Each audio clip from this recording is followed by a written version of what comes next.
Radio Richard. Hi, I'm Richard Niles, and welcome to Radio Richard. Pete Waterman produced and co-wrote over 200 hit singles in the 1980s. While most critics dismissed the music as worthless, the public, who bought many million records, and Pete Waterman's bank manager knew the exact worth of it. Was the music formulaic? Yes, but that could be said for much of pop. Was it tuneful and danceable? Absolutely. Did it accurately reflect the dress-up and dance, showing out loads-of-money spirit of the 1980s? Oh, yes, indeed.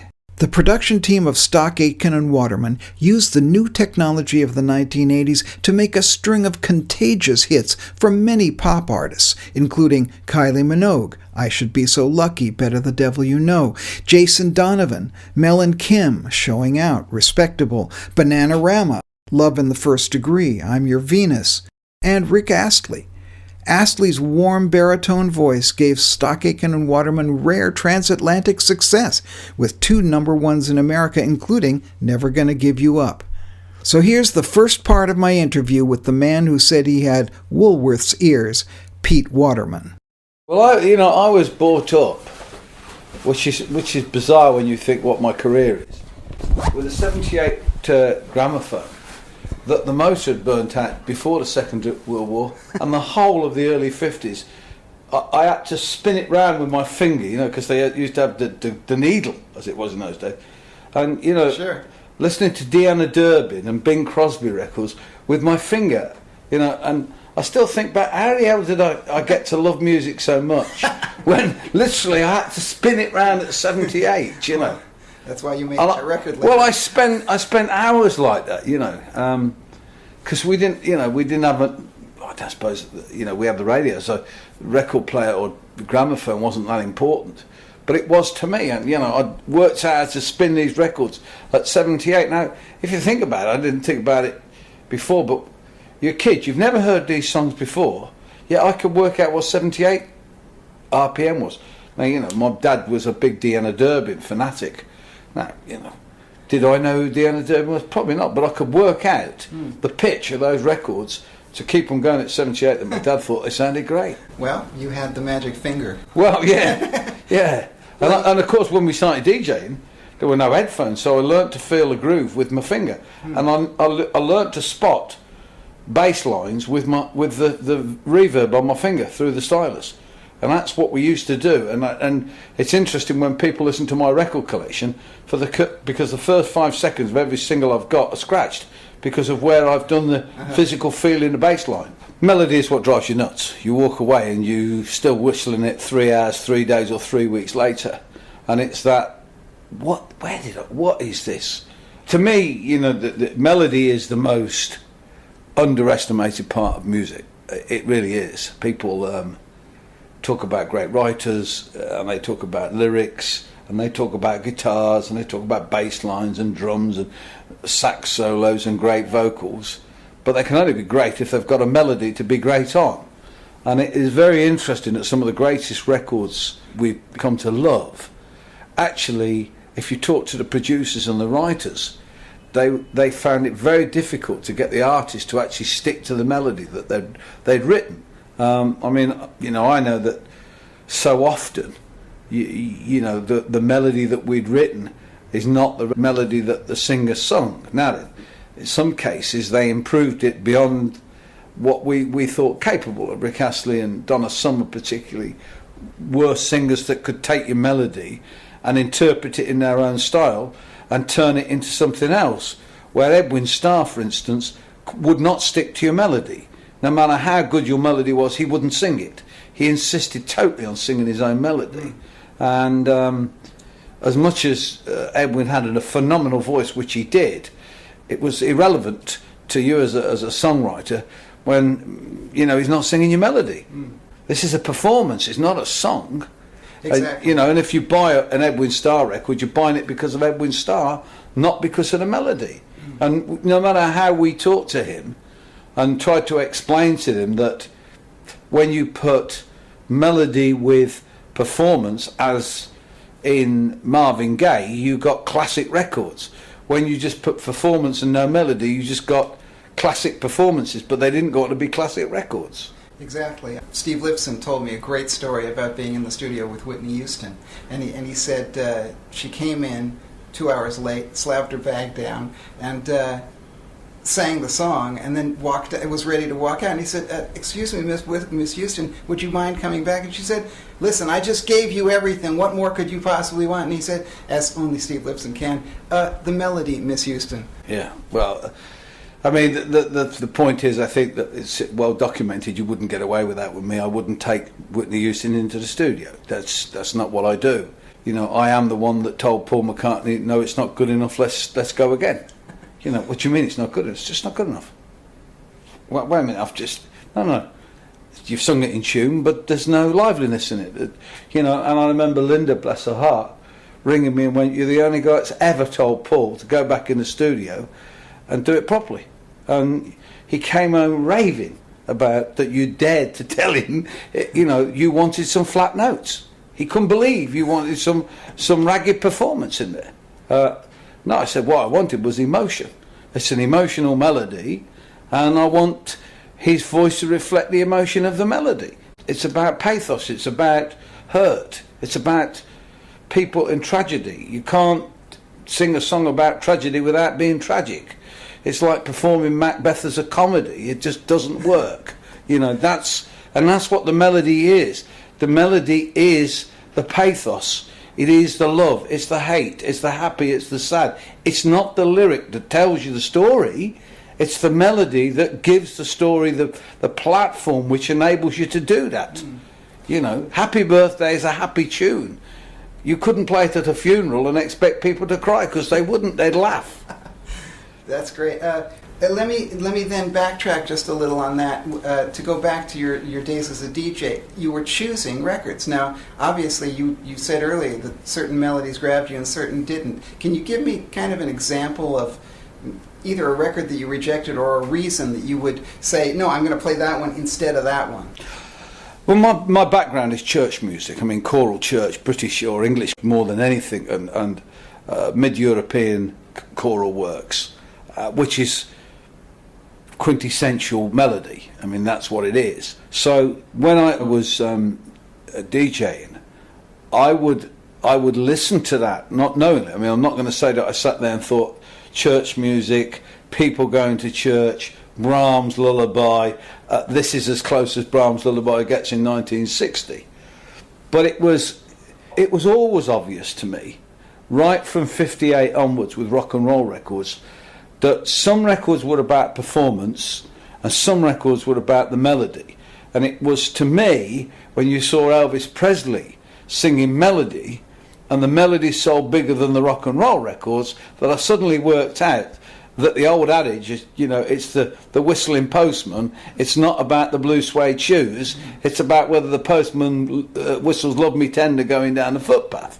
And that didn't, I guess, that was quite obvious to me. And even with the Motown records that I was playing, where if you take "Please Mr. Postman," which I happen to think is one of my favourite records, it didn't have the lyric, it didn't have the melody of "Baby Love." "Baby Love" had a phenomenal melody, da da da da da da da, where Mr. Postman goes, "Wait, oh yes, wait a minute, Mr. Postman." It doesn't have the same melodic context, and in fact the Beatles version of that is far more melodic actually than the Marvelettes, which is very interesting. And I guess the Marvelettes is more of a performance, particularly a teenage performance, where the Beatles is far more of an angst melody performance, again because they've transposed it. Instead of piano they're using sort of guitars, they've simplified the chords slightly, and I think that was very obvious to me very early. Now, you know, I can be sit here as a doctor of music now and say what I did, but I didn't know at the time. But I was able to say to myself, that one works, that one doesn't. Now, I also learned very early that certain performances were as important as the melody. So there were certain records that I heard at that period where I knew that the song wasn't that great, but the idea of the song and the actual, you know, the melody along with the performance work. I mean, Rockin' Robin, I always remember playing Rockin' Robin, and Tossin' and a Turn. These are all rock and roll records or R&B records, really early. But these records, I couldn't sleep at all last night. The melody's not great, but the intensity of the melody and the hard cutting lyric instantly made your ear go, oh, what's this? And so I was able to sort of judge, I guess, quite quickly when the melody was all of the song and when the melody was only part of the song. And I guess I was able to judge quite quickly of when the balance was right. Because, you see, one of the problems with melody, the melody can swamp the song. I mean, some songs are all melody and they become saccharine. They become so sweet that there's no intensity. So you've got to be slightly worried about that as well. And that's what I say. So particularly when I'm talking about 59, 62, you weren't far off, Sugar, in melodies. I mean, you had people in Britain like Matt Monro, probably Britain's answer to Frank Sinatra, but with a lot more sugar. I mean, the melodies were far more saccharine than Nelson Riddle arrangements, and they worked. And then of course, the great movie at the time was Sound of Music, which is probably as pure melody-wise as you're probably going to get that late on. I mean, that Sound of Music was a hit after melody had become quite unfashionable. I mean, that, I guess, in itself shows you how great melody is, because that's all about melody. It's all simple, Jewish, fabulous, mid-European melody. That's what it is. It's quite unbelievable. Forging ahead a little bit now, can you give us an example of the Aitken Waterman methodology? When you started putting that together, what was your way of working? Where did you start? What was the next stage? If you can do a little of that, it would be very instructive. The great thing with Mike, Matt, and I'm the oldest, and of course I started in 1958.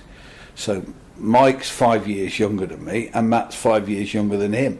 So probably we spanned the most important musical genres, from 1960 to 1970. So we've probably got between us 5 years or 10 years of experience that span 30 years, which is, as a songwriter, you've got, Matt with modern songs, Mike with 60s songs, and me with 40s, 50s songs. So you've probably got three songwriters that were dipping into the well, of, 10,000, 15,000 melodies. The one thing that Mike and I had in common was the Beatles. We both idolised Lennon McCartney songs. And I brought to the party the Motown side, the R&B side, and so between the two of us, we wanted to make Beatle Motown records. And that in itself sets you the melody. That sets where you're at. We're both choir boys. Both Mike and I were both choir boys. So we've both got church music as our background. So no matter what we wrote, we found out that it was the melody that was the passionate thing to us. So we would know within 20 minutes of sitting down whether a song was melodically would work. And that was probably because I was too simple. I'd write a very simple melody, very, very simple. So if you take Never Gonna Give You Up, I started that song myself in the car with Rick Astley. When Mike heard it, it was probably in truth banal. It was too simple. The lyric was there and an idea was there, but what Mike did was then put the finesse on it. And so then when Matt and Mike then made it work properly. I'm C, F and G and A minor and D seventh if you're lucky. There'll never be a B minor, there certainly wouldn't be a flat in there. Where, that's the opposite from what Matt and Mike would do. What Matt and Mike would do, particularly, would work out musically where to support the song with probably chords that no other English writers use. We use very sophisticated chords.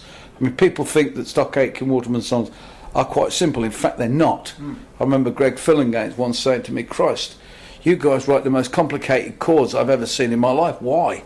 Why write a C flat seventh when a C would have done? You know, C minor flat and fourth. What the hell's that be? You know, you could have played C seventh. It's exactly the same chord. No, it's not actually, Greg, because the bass note is different, and it's the bass note that we want to carry it through. And other songs that we did, we learnt to pedal, and one of the problems with melody is the melody becomes too dominant, and melody dates records, because, you know, melodies come in and out of style. They're a bit like Sergeant Pepper, you know. If you want a sort of groove record, the bass has got to stay pretty solid. So you've got to work out how to pedal the bass against the chords, because both in Mike's opinion, Matt's and mine, you could not do away with the melody. The melody was absolutely the thing that had to work. And we always knew when it did, by the way. You know, you just knew instinctively, that's it, because they always do the same thing. You know, they always do what you expect them to do. Now, you know, writing a song that you expect it to do what you know it's going to do, but not sound exactly like the one you wrote 2 days earlier, is very difficult. But we used to approach it always with a title. We always, you know, somebody come up with a title, an idea for a lyric, and then literally we would have in our brains 7 or 8 chord sequences that we liked, and we'd play around with those chord sequences until they sounded in a rough sort of form that we wanted, and then literally we'd put a melody on top. You talked about the aspect of what Matt and Mike would do, and of course, because my background, as you know, is as an arranger, and I also know that you're a great lover of Motown and Philly, and I've spoken to a lot of those arrangers too, and so it'd be kind of interesting to hear you talk a little bit about that aspect of supporting the melody with how an arrangement can help a melody. Yeah, I mean, yes, I mean, yeah, I'd forgotten about Philadelphia, and I shouldn't, because that's the most influential part of our records, because the one thing we did that was different, we actually married Beatles, Motown, and everybody forgets, but Philadelphia, because my passion for Philly, and I spent a lot of time with Tom Bell, it was what we did on the Rick Astley records was we actually sort of made pseudo Philly records. It's the truth. Absolutely. We added the Tom Bell sweetness and the Tom Bell chords and the Gamble and Huff chords. Now, I mean, it is interesting if you play Nothing's Gonna Stop Us Now and Never Gonna Give You Up. They are very similar. Now, I can assure you that was not intentional, okay? But the truth is the chords are completely different. And it was very interesting when I went to Wembley and Rick Astley did Never Gonna Give You Up, and then went straight into Nothing's Gonna, you know, the OJ song. And I tried to work out why he did it. And they went, well, it's the same song. And of course, not the same song. And we looked at the chords, and they're not the same chords. But of course, what they had picked up on, they picked up on the Tom Bell type arrangement, you know, the floaty piano, the string lines that support the melody. And we always have, we use very unaffectionate terms for what we do. We have Ricky Ticky, and we have warm length and short length. And of course, warm length is strings, pads, short length is staccato bits. And we always have Ricky Ticky, which to us Ricky Ticky is percussion, and we have a thing called jivvy, and we always have jivvy, and the jivvy is there to do that. It's to jivvy it along. So you always have a little sequencer, and they go tick tick tick tick tick to keep the record moving. But it's the warm length of the strings that always in our records worked. All our records were supported by melody. So even if the singer wasn't the greatest singer in the world, you were believed because you heard an orchestra playing at the background. And I remember working in New York on Bananarama records with, you know, the Motown arrangers, and they just couldn't believe I wanted so much melody. I mean, they went, man, this is old-fashioned. I went, hey, this is what we do. You know, you've got to support the singer. The singer's important, but even if you don't put the strings up so loud that anybody can hear them, you don't have the strings in there. You don't have the counter melody. You've got to have a counter melody. You've got to keep bringing the ear back to the fact. See, I'm a big Wagner fan, okay? And Wagner does it better than anybody else, because I learned very early on in life that what Wagner does is brilliant with melody. It's great. He goes off on these rambling melodies that mean absolutely nothing if you don't understand German, right? But then, just when you're getting bored, he brings you back to the melody, right? And he socks you with another amazing little folk song that you go, wow, that's fantastic. Then he rambles on for another 10 minutes and then brings you back with another little tune. And I worked out very early on that as long as you bring the person back to the melody they love, they will forgive you the 20 minutes in between the tracks. So when you were making a 10-track album, we used to stack the first 4 tracks with hits, then pad the next 4 tracks out, and then I will stick up the best track last. So they'd have to play all the way through. And it was that very much that Wagner. They'll put up with a bit, but you've got to hit them with a hit every now and again. And it's the same thing with a melody, Sometimes you'd start with a hook, sometimes you wouldn't. Quite often we'd start, and we used to use the trick of half a tone up and lift it into the chorus. But of course everybody thinks all our songs did that. They don't all do that at all. But it's a standard trick, and it works every single time. But it isn't easy to achieve without making it sound silly. And I always remember Spitting Image Puppets doing us, and that was great, because what they did was they completely took it to the ultimate and changed key all over the place, just to overemphasize the whole thing of the way we changed key. But of course, most people, if they heard our song, wouldn't spot the changes of key. It wasn't there to say, oh, they've changed key. It was there to give you a melodic effect. I think they say the whole deal with making records or creating any kind of art is to make the technical side of it invisible, which is exactly what you did. And that was right from the very beginning. I remember the first time I ever met Matt and Mike. I remember the very first conversation I'd had. I had been working in Los Angeles with Stevie Wonder, and I came back, so I was very fresh from working with Stevie Wonder, who's a genius. And I said, the thing with Stevie Wonder's records are, they are beautifully simply but complicatedly made. So your ear doesn't see it as complicated. It sounds simple, but of course it's not. It's layered very cleverly by a very talented man who just happens to drop this melody out by singing like an angel, and everybody thinks that they can sing like him. And of course the truth is, you can't. It is Stevie Wonder, and he's the only one can sing it. But he puts all the little pieces in place to kid your ears that it's simple, and they're not. I mean, his songs are very complicated, and so I said to Matt and Mike right at the very beginning, we have to make very simple records, but they cannot be simple. They cannot be simple melodies. We can't say June, soon and loon, and the melodies cannot go la la la la la la la la la la. It can't do that. If we do that, it will not work, because people will see that you haven't done your homework. And again, going back to that Philly thing, with the Tom Bell, you have to support the singer. You must not let the singer be exposed, and you must put joy in the record. Now, the joy must come from the arrangement. It doesn't have to be a big orchestra every time. And that's why we call it warm length, because sometimes it was a pad. It was a synthesizer pad that did like a string section, but it wasn't so much as bowing. It was just a pad, but it creates like a cloud effect that allows the singer to be supported and not exposed. Now, some singers, of course, you can expose. You drop the whole track out and let the guy perform on his own, and everybody go, wow, he sounds fantastic, because people love singing, a cappella. The truth is, of course, if you sing a cappella, you have no tune whether they're in tune or out of tune. You have no idea at all. I mean, everybody can sing great a cappella. It sounds great, and people go, wow, it's amazing. You get the guy to sing with a piano and he's completely out of tune, he doesn't know how to sing. So the string arrangements for us were always... And Matt and Mike knew me so well, because at the end of the day, one guy who's not in the studio all the time has got to make a decision, and I was that guy. They knew me so well, they knew that they had to do certain things.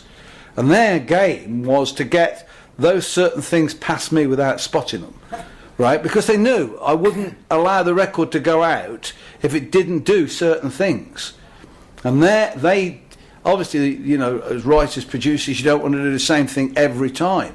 So they're changing how that works. So we'd use a guitar, for instance, you know, with reverb on, or with the, you know, with those machines that came out from the kid from Boston. You remember he had that chorus effect. We would use that instead of a pad because it created the same sort of thing. But always they were pads to support, you know, the sing. I always remember Hazel Dean, one of the songs we didn't write, and I heard the song, and Matt did this guitar riff through the, you know, the Boston chorus effect, and that was it. The melody was so strong, that's all it needed. You know, it just needed that. It didn't need much else, because you know, your ears have to hear 100%. Now, is that 100% of the strings? Is it 60% strings, 60%, 40% voice? Is it 20% voice, 10% drums, 30% guitar? You can mix that 100%, but you can't get more than 100%. And you, like me, have been in the studio where the drummer wants to hear the drums at 100%. The singer wants to hear the singer at 100%. Of course, the guitarist insists he hears the guitar at 100%. And of course, the truth is, you can't do that. You've only got 100%. Well, that's why you need someone like yourself with an overview that can say, okay. It gets difficult, though, and you don't get liked for it, for saying to the singer, that's enough lead voice. To me, always, the singer was 62 to 64% of the record. Always. The bass drum was probably 40% of the drum section, but the drum section was never more than 20% of the record. And, you know, we did like big bass drums, and we hated snare drums. I mean, you did, because the snare drum, of course, on the sort of records we made, actually stopped the beat from working. Where you've got a 4 on the floor, you can drive it, where if you're sticking the snare on the backbeat, it suddenly becomes a completely different sort of record. So you're sort of playing with different size snares to make the record work in a particular way. To us, when we missed the melody and we made a good record, it didn't work for us. It just didn't work. Although some people raved about some of the records we made. You know, people say to me, you know, that record was the best record you ever made. Probably technically as a record and production, yeah, maybe. To me, some of the best records we made are things like Bananarama, Love in the First Degree, because to me they were perfect pop records. They do everything that Motown, the Beatles and Philly ever did. Albeit probably a bit more camp than anybody'd ever been before, but that's what we did. But it's to us, and I've been banging on about this for 40 years. I know, you know, people look at you going out. It's about the melody. It's always about the melody. It's not about anything else. The lyric comes second. If the lyric is that important, like I heard it through the grapevine, then the melody is good enough for you not to listen to melody. It's that one piece of that record, dun dun dun dun dun dun dun dun, dun, and that French horn. Bet you would. I mean, that is it. Yeah. That's what the melody has delivered. That French horn hits that note, and you go, whoa. Now, I'd heard it through the grapevine by 5 different artists when I worked at Motown that did not work, and they did not work because they didn't have the French horn pinning down that one note. Yeah. Because if you listen to Gladys Knight's version of I Heard It Through the Grapevine, you'll see exactly where they stole it from, which is Say a Little Prayer, because that's what it is. It's Say a Little Prayer. It's just that when you try and do it like Say a Little Prayer, the melody doesn't work, because, again, Say a Little Prayer is one of those magic Hal David Burt Bacharach songs where it does work. You know, if you're going to try and steal something, well, if you steal the crown jewels, but you leave the diamond in the crown, you've only got the gold. And you need the diamond, because Say a Little Prayer is the diamond, the gold, and the sapphire. Heard It Through the Grapevine without his arrangement. He added the diamonds, the sapphires, and they were as big as the crown jewels where the original writers had nicked it from, which is, you know, again, that was because I knew the history of that song. I knew how Berry Gordy loved that song. I watched him try that with different artists. and I watched over a 5-year period how that went from Say a Little Prayer to I Heard It Through the Grapevine, which is one of my all-time favourite records, because it does what the melody says it does on the tin. It kills you. Radio Dum Dum Radio. Always out there. Radio Richard. Radio Richard. Radio